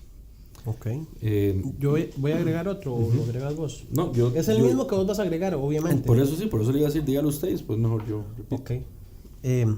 Ligado a lo que comenta Eric, accesorios. Ese era, ¿verdad? No. Ok. Accesorios nos referimos como a miras de punto, como a todo eso. Entra, pero digamos, yo creo que va el tema de la funda, que verdad, hacemos ese puente entonces de las vida y costumbres de la persona, su ropa, su demás, esto y lo otro, entender que va a tener que, si quiere portarla, comenzar a utilizar faja, ¿verdad? Entienda que casi que, no sé, tal vez me corrigen, pero creo que es prácticamente imposible portar un arma si no se acostumbra a andar faja. Okay. No he logrado yo ver otra cosa, pero si quiere portar el arma de manera regular, ¿verdad? Que habrán otros métodos, pero hablando de portar en cintura, tiene que acostumbrarse a andar faja. Entonces, por ejemplo, ahí entra el tema de las fajas, acompañado de la funda. Que dicho sea paso, tenemos un episodio que hablamos de fundas, por ahí. Correcto. Si alguien quiere empaparse un poquitito más, porque es todo un tema, hay un episodio en el que hablamos más a fondo de fundas. ¿Qué fundas sí, qué fundas no? Porque ahorita no nos va a dar chance, pero es uno de los criterios. Y dicho sea de paso, importante, que para nosotros suena normal, pero no es tan normal cuando una persona toma la decisión de comprar un arma de fuego. Y es que, si usted va a comprar un arma, tiene que andar funda. Tiene que comprar una funda. No es opción, es obligatorio que contemple que tras de que va a andar el arma, tiene que andar esa estructura de funda y escoger dónde la va a llevar, etcétera. Pero nos pasa mucho y las armerías ahí es donde también sacan un poquito provecho. Y es que cuando la armería le vende el arma, ya cuando la pagó, ya cuando se la entrega, le dice, ahora tiene que escoger la funda. ¿Pero cómo? ¿Cuál funda? ¿Para qué? Y no, de una vez, tiene que irse de aquí con funda. Hay gente que porta sin funda. Eso está en la ley 1522 del Reglamento de Cultura Defensiva, artículo 3. Reformado el año Inciso pasado. B. Versículo 4. Okay. Sí, es yo digamos ahí no lo resumiría entonces solo a accesorios, sino a contemple inversión adicional que va a tener que hacer, porque está los accesorios, está el tema, por ejemplo, del almacenamiento de esa arma en la casa. ¿Cómo voy a guardar esa arma? ¿Necesito caja de seguridad o no? La munición de defensa. La munición para defensa, que es diferente a la del polígono. Entonces hay cosas, el entrenamiento, que tengo que contemplar como una inversión adicional. No creer que con la compra del arma ya estoy listo para la foto, porque voy a tener otras cosas que tengo que contemplar. Entre eso la funda, entre eso un montón de otras cosas. Sí, yo creo que es como algo parecido al ejercicio que se hace cuando uno quiere comprar un carro, ¿verdad? Investigar cuánto valen los repuestos, si hay mecánicos para ese carro, meterse a grupos a ver cuáles son las opiniones de la gente, ¿verdad? Entonces, ¿qué se le puede hacer? ¿Qué no se le puede hacer? ¿Qué accesorios? ¿Qué no? Sí, entonces sí, totalmente. Ese era el otro que iba a decir, caballero. ¿Cuál sería el próximo? De hecho, lo que yo iba a mencionar no era tanto un criterio, sino iba a mencionar algo que todavía yo sigo notando que está muy en la noción popular de la gente que tal vez no está muy metido en esto, que uno lo ve, por ejemplo, usar una noticia, qué sé yo, tal persona se le disparó el arma cuando la estaba limpiando, o tal persona se le accionó el arma de fuego, y en los comentarios uno empieza a ver gente diciendo, es porque la andaba sin seguro, es porque no tenía el seguro puesto. Y eso es una noción que todavía en mucha gente que llega a comprar un arma de fuego está esa idea del seguro del arma, del arma de fuego. Y por seguro me refiero a un seguro manual externo que uno activa, que uno puede quitar y poner, que si uno pone ese seguro, ya el disparador no se mueve, la corredera no se mueve, entonces esa arma no se puede disparar. Existe una noción muy, muy común de que las armas, de que yo necesito, y de hecho, y aquí me confieso, fue uno de los errores que yo cometí. Cuando yo me metí a comprar mi primer arma, lo hice en el momento en que iba a nacer mi hija, y mi análisis pasó por un tema de, ok, yo quiero comprar un arma, pero quiero que esa arma sea segura. Entonces voy a comprar un arma, y fui a la armería, pregunté, y mi idea era ir a buscar un arma que tuviera seguro, porque en mi mente las armas con seguro son más, valga la redundancia, seguras, y es una noción muy común. Ya si la persona se mete a analizar un poco más, se empapa o más, se asesora, se va a dar cuenta que hoy en día las armas de mayor venta, las armas más comerciales, ya ni siquiera traen seguro externo. Entonces estamos tratando de meter la cultura de que la gente entienda que la seguridad del arma no radica en si tengo una palanquita para bajar o para subir o no, sino que radica en cumplir las reglas de seguridad, en el equipo adecuado, la funda que mencionaba Eduardo, llevar el arma adecuada, no estar tocando el arma cuando no la tengo que tocar. Todo eso es lo que me va a generar a mí la seguridad del arma. Entonces el tema del seguro, yo siempre se lo comento a la gente cuando va a comprar un arma, porque mucha gente va con la idea de, ok, pero ¿esa arma tiene seguro? No tiene seguro, es que si no tiene seguro me da miedo. Entonces tirar eso un poquitito para ir sacando esa noción de la gente, y que la gente entienda que si yo tengo un arma con un seguro que tengo que activar y desactivar, me va a requerir todavía más entrenamiento que un arma sin seguro, porque sacar el arma y no estar acostumbrado con la memoria muscular a desactivar ese seguro puede que me pase una factura muy cara si yo tengo que usar esa arma en la calle. Bien, excelente ese criterio. ¿Qué más? Muy bien por ti. Muy bien, felicidades. Estoy pensando. Felicidades, está pensando. Yo para sumarle entonces al de Murillo, el tema de la mecánica del arma, ¿ok? Porque ahí es donde entran algunas clasificaciones, ¿verdad? Entonces, armas de acción sencilla, armas de acción sencilla, acción doble, ¿verdad? Armas de aguja lanzada, ¿verdad? Que ahí es donde ustedes van a ver, para la gente investigar, ahí les queda tarea, un poquito de la mecánica, cómo es que funciona y para qué es que están dispuestas cada plataforma. Yo creo que fue un criterio que yo también utilicé cuando compré el modelo que me gustó, que fue la P07, ¿verdad? Que era un arma comprobada en servicio, pero yo también, como Murillo, me fui en ese tren, ¿verdad? Del tema de la seguridad que le daba a uno tal vez ese dispositivo de acción doble, acción sencilla. No me arrepiento porque es una muy buena plataforma, pero a final de cuentas, ya cuando usted genera cierta experiencia, ¿verdad? En el manejo del arma, pues de ahí se puede dar el lujo de omitir eso, ¿verdad? O hasta podría ser contraproducente. O uno entiende que no es realmente necesario. Tal vez. Sí, tal vez digo yo, bueno, es que hay formas de compensarlo, simple y sencillamente. Que muchas de estas cosas pasan por el tema de nuevo, el entrenamiento. El entrenamiento es todo, ¿verdad? Pero no quiere decir que a final de cuentas el arma no cumpla, porque, bueno, si nos vamos, para darle contexto a la gente, ¿qué es lo que pasa con esta arma? Que en el primer disparo usted lo realiza en una acción doble. Hay un mayor recorrido del martillo. Del arma suya. Sí, de la P07, CZ-P07. Entonces las libras de presión en el disparador son más, pero a partir del segundo disparo, que ya el arma quedó en acción sencilla, son menos, porque ya el arma quedó en otra condición mecánica. Entonces esa variación tal vez para muchos es imperceptible, pero para el tirador sí representan. Es tanto así que, por ejemplo, yo que la he dejado de portar y cuando tengo que volverla a disparar en el polígono, ya uno está como preconfigurado tal vez a la Sí, sí. ¿verdad? A la presión del presión disparador anterior. de la Glock. Entonces, por ahí es donde uno tiene que generar lo que decía Murillo, memoria muscular. Considere si el arma que usted de verdad quiere portar le va a meter bastante entrenamiento, y actualmente en realidad casi que todas las armas de aguja lanzada tienen por su actualización, ¿verdad?, un nivel de seguridad muy óptimo. Y como decía Murillo, no confundamos que porque el arma no tiene seguro externo, no tienen seguras las armas, porque tienen inclusive otras capas de seguros. Y hay gente que dice, no, es que esas armas si se caen, se disparan solas. Bueno, por ahí hubo un tema, ¿verdad?, con una marca, ¿verdad? Sí, con Sig Sauer, ¿verdad?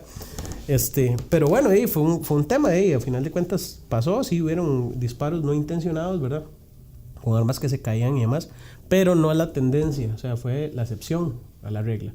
Las armas de aguja lanzada actualmente son muy seguras, tienen seguros anticaída, tienen seguros antimanipulación involuntaria, o sea, hay varias cosas que ya las armas en realidad creo que se han actualizado muy bien en cuanto a la seguridad.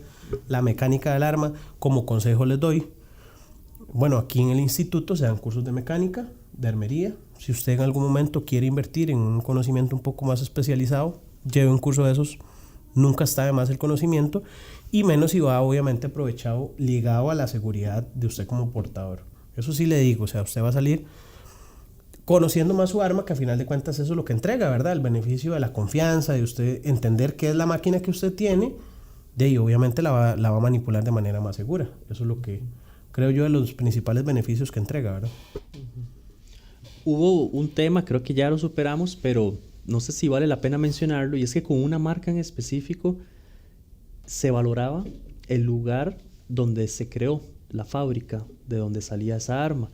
Y bueno, al final lo superamos un poco, pero creo que es un criterio que al fin y al cabo no debería pesar tanto, ¿o sí? Con Glock específico, ¿verdad? Con Glock específicamente. ¿Qué pasó con...? No sé por qué no lo quiere mencionar, pues diga, dejamos las Sí, marcas. si ya le tiramos así, tiramos la Glock. Digamos las marcas. Ok, políticamente entonces se creía que las de Austria, ¿verdad?, eran son mejores superiores a las de a las de Estados Unidos por un tema de cuna, de que en Austria se supone, Yo ¿verdad? desconozco como que Europa profundidad es mejor del que... tema. Yo creo, en lo que recuerdo haber leído en algún momento sobre eso, al principio creo que sí había una diferencia en los acabados que tenía el arma, el material que se utiliza para el recubrimiento de la corredera. Creo, si no, y ahí los invitamos a que nos comenten en los comentarios ahí lo que ustedes saben sobre esa diferencia de Austria versus Estados Unidos. La oportunidad del dato curioso ahí. La oportunidad del dato curioso. Yo a lo que yo recuerdo era un tema de acabados en la corredera, que al principio había ciertas diferencias ahí. Yo creo que al día de hoy, creo que ya la diferencia, yo creo que ya no existe más que en el precio. Igual, ahí me corrigen, porque así es como yo Bueno, lo pero vea entiendo qué vacilón, porque eso fue como un paradigma heredado, ¿verdad? O sea, como que se quedó ahí en la percepción del consumidor y sí se ve reflejada en precios. Pero, por ejemplo, hay marcas que tienen casas de ensamblaje, ¿verdad?, o de fabricación, qué sé yo, marcas europeas que fabrican en Latinoamérica, que no se ve necesariamente reflejado de esa manera. O sea, fue como en ese caso específico, ¿verdad?, algo ahí heredado. Yo he escuchado que el material en la corredera, que pues si era de Austria, venía de no sé qué bosques, ¿verdad? Se fundía el acero, no sé qué, y se venía de Estados Unidos, era de Estados Unidos el acero, y que por el frío, la temperatura, era mejor en Europa. Aparte del Tratado de Libre Comercio que tenemos, que hace que los impuestos sean diferentes, ¿verdad? Que por ahí anda también el precio, los $100 de más que normalmente. Pero creo que al fin y al cabo, la garantía y la satisfacción y el respaldo de la todo marca. el contexto y la plataforma es la misma, ¿verdad? Sí. Existe. Ok. ¿Qué más? No sé si vamos haciendo un cierre o se nos escapa algún criterio Más importante. que ya hablamos de... Sí, yo creo que ya hemos cubierto, digamos, como lo básico. Estoy seguro que si seguimos se nos van a ocurrir más cosas, pero yo creo que ya con eso la gente tiene por lo menos un bonito punto de partida para tomar. Yo tal vez dejarles algo muy específico, pero que tal vez a mucha gente sí le puede hacer curioso el análisis. Hablando de la mecánica del arma, mucha gente a veces se pregunta por qué la mayoría de botones liberadores del cargador están hechos para diestros. De ahí donde viene la importancia de usted conocer su arma. Súper bien. Porque en el manual del arma muchas veces viene la configuración de cómo usted volverlo para zurdos. O hay unas que vienen ambidiestro. O hay algunas que vienen ya ambidiestro. Entonces, si usted es zurdo y está pensando en ese detalle, es algo interesante que se puede poner a pensar. Porque el botón de liberador del cargador típicamente viene para liberarse con el dedo pulgar de la mano derecha.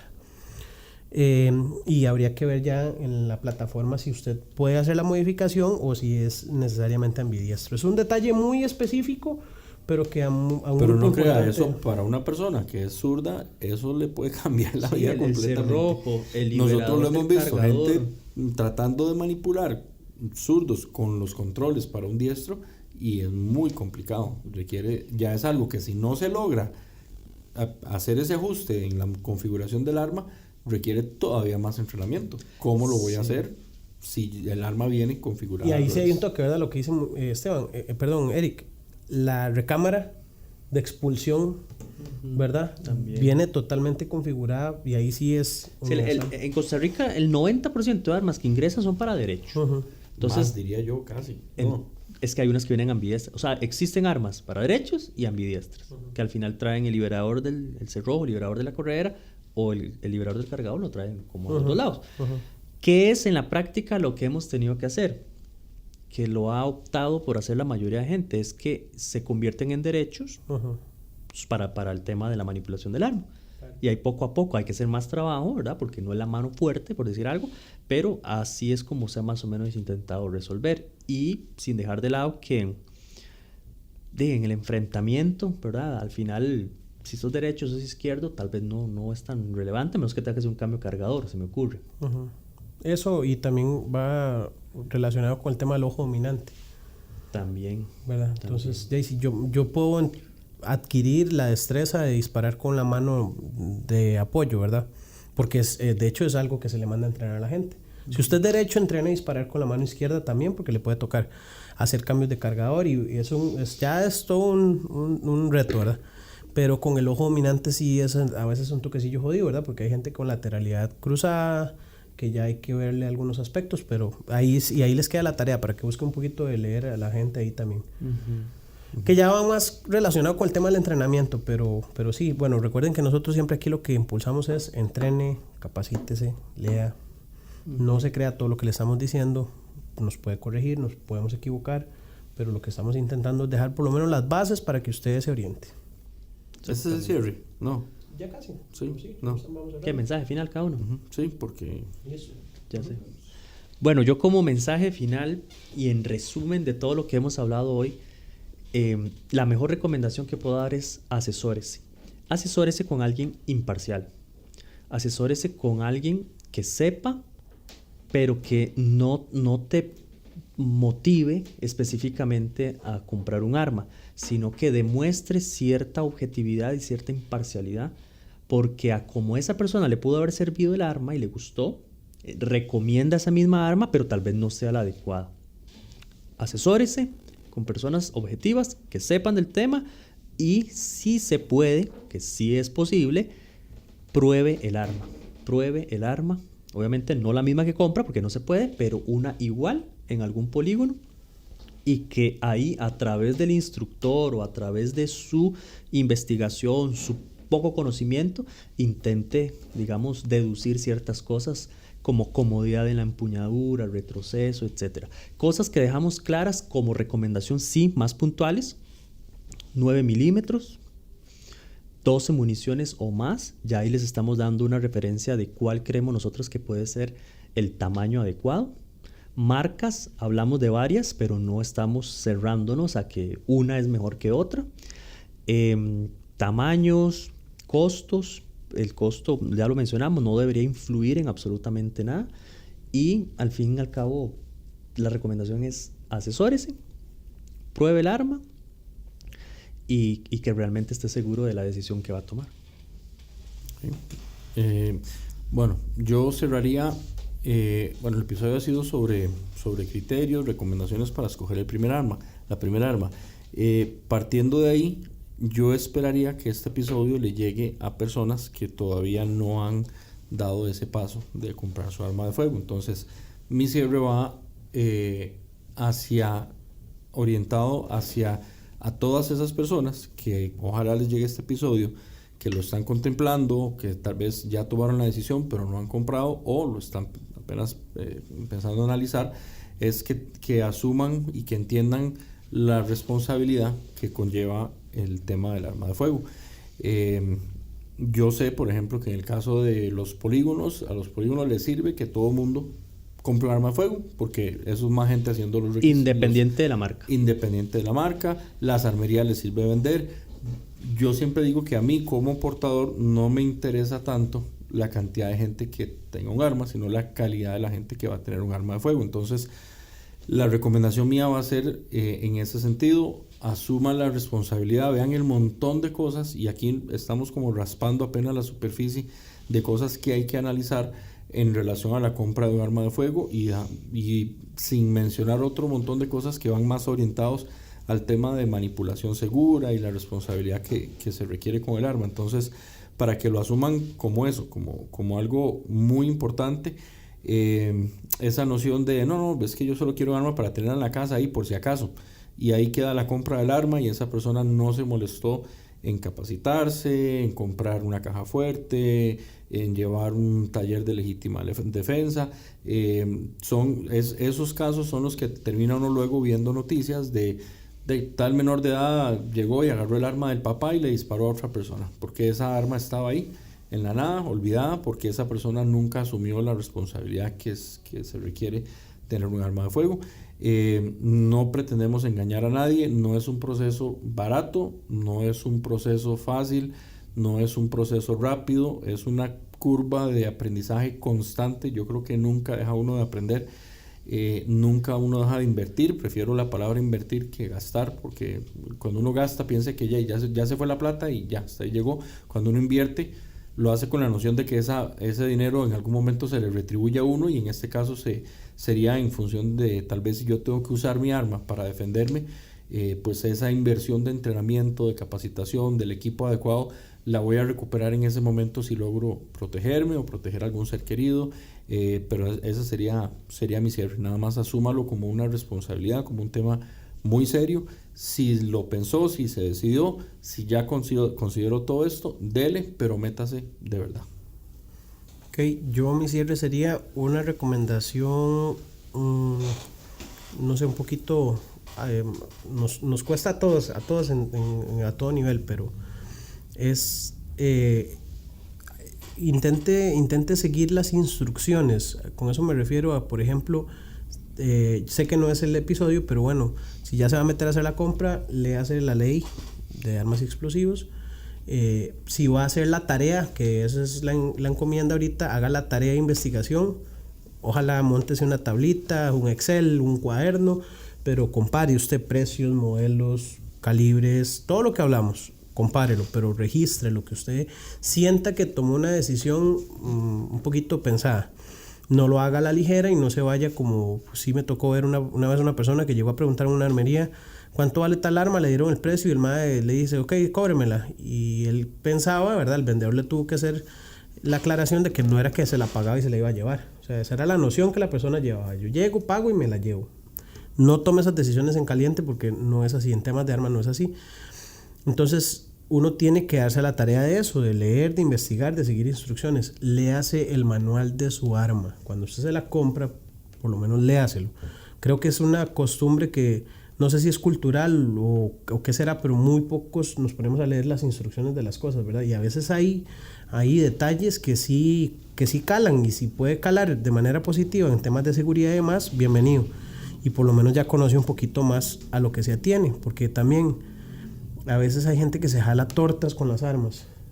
Y tortas ya no hablemos de ese tipo de ¿verdad? Imprudencias y demás, sino que no saben, no conocen lo más mínimo del resguardo del arma, las condiciones de mantenimiento que tienen que darle, y todo eso sí se suma, llega a un punto en el que el arma sigue siendo una máquina y puede llegar a fallarle en el momento en el que la necesitaba. Entonces, eso, léase la ley, haga la tarea, haga la comparativa, monte eso ojalá de una manera ordenada. Si no es tal vez tan metódico, tómese su tiempo. Yo le aseguro que cuando usted esté pagando por esa arma, usted se va a sentir más confiado en que tomó la decisión de manera más pensada. Y le hace el manualito. En el manualito del arma a veces vienen cosas interesantes. Cerramos entonces con la frase. No sé si tenemos nada, algún anuncio parroquial. No tenemos nada. Que se capaciten. Por ahorita no, que se capaciten. Que Nada vayan más al tal vez, polígono. porque Eric mencionaba asesórese con alguien imparcial. Y yo entiendo que a veces eso no es fácil, porque hay gente que aquí me dice, ay, sí, qué fácil decir eso, pero no conozco a nadie imparcial. Bueno, nos ponemos al servicio de la gente que lo ocupe, nos puede dejar un comentario o un mensaje ahí en el inbox de la página por Facebook, inclusive en el polígono, si quieren algún tipo de asesoramiento. Es una opción imparcial, pero no se queden con la duda. Nada más si tienen una duda, igual ahí nosotros estamos para ayudarles en lo que se pueda. ¿Les parece si montamos un tallercito de criterio de compras de armas? Sería interesante, Para claro. que Con dejarle ahí a varias la gente. opciones ahí de... Para que lleguen a probar algunas plataformas y entonces ya por lo menos ahí ese día si quieren interactuar un rato y pregunten, quemar unas municiones, hacer unos ejercicios ahí muy básicos, pero por lo menos para que se lleve la noción de qué se hablaba, qué es en la práctica lo que nosotros estamos hablando aquí. Obviamente tal vez no vamos a tener ¿Qué es fundas. ese montón de paja que estaban hablando esos Sí, maes no ahí? vamos a tener todas las fundas que quisiéramos y en todos los colores, ¿verdad? Porque a Murillo le gustan colores exóticos, ¿verdad? Las flores son Sí, bonitas. colores de tucán y todo eso, pero bueno, listo. Entonces nos vamos, ahí queda pendiente la fecha y demás. Dice la frase del día de hoy, dice que aunque se necesite la espada una sola vez en la vida, es necesario llevarla consigo siempre. Muy bien. Listo. Excelente. Un saludo para todos. Nos vemos pronto. Pura vida. Cuídense.